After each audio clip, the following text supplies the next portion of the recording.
আসসালামু আলাইকুম বন্ধুরা। তো আজকে আমরা শিখবো এম দিয়ে শুরু হয় 20টি ইংরেজি শব্দ এবং এর বাংলা অর্থ। তো আজকে আমার সাথে আছে আমার বোন তিন্নি। তো আপু চলো আমরা শুরু করি। হ্যাঁ ভাই, শুরু কর।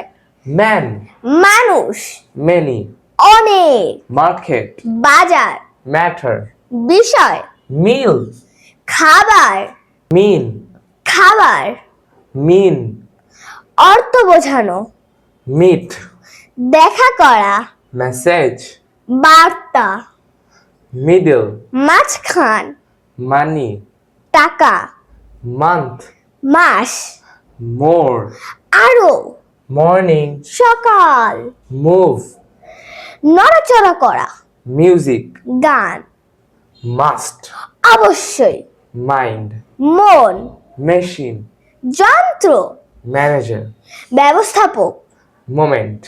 মুহূর্ত। তো এই ছিল এম দিয়ে 20টি শব্দ এবং এর অর্থ। ভালো লাগলে একটি লাইক দিন এবং কমেন্ট করে জানান আপনার কেমন লাগলো। এবং পরের ভিডিওতে আমরা শিখবো এম দিয়ে 20টি ইংরেজি শব্দ। তো পরবর্তী ভিডিও দেখার জন্য সবার আমন্ত্রণ রইল। ধন্যবাদ, বাই বাই।